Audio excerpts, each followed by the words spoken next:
If you bought in here and you sold half here, you got to collect from here to here. Okay. So not only did you lock in your profits, also, if this did decide to come around, reverse and come back, you are fully 100% covered. Does that make sense? Yes, sir. Okay, good. So, Yes, coach.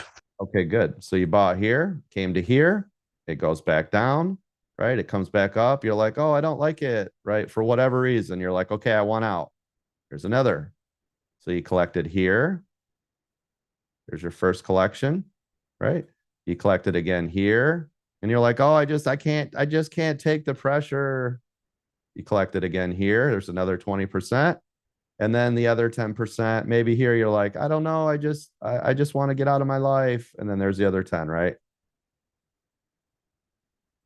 You know, however you want to do it. But do you see what I mean? If we're taking pieces as we go, not only are you collecting profits as it's happening, but you're also taking the weight off your shoulders, which, as some of you may or may not know, if you're new, you don't know yet, but this is what we call, right? This is our fear, right? So basically, all of our trades usually are controlled by fear or greed.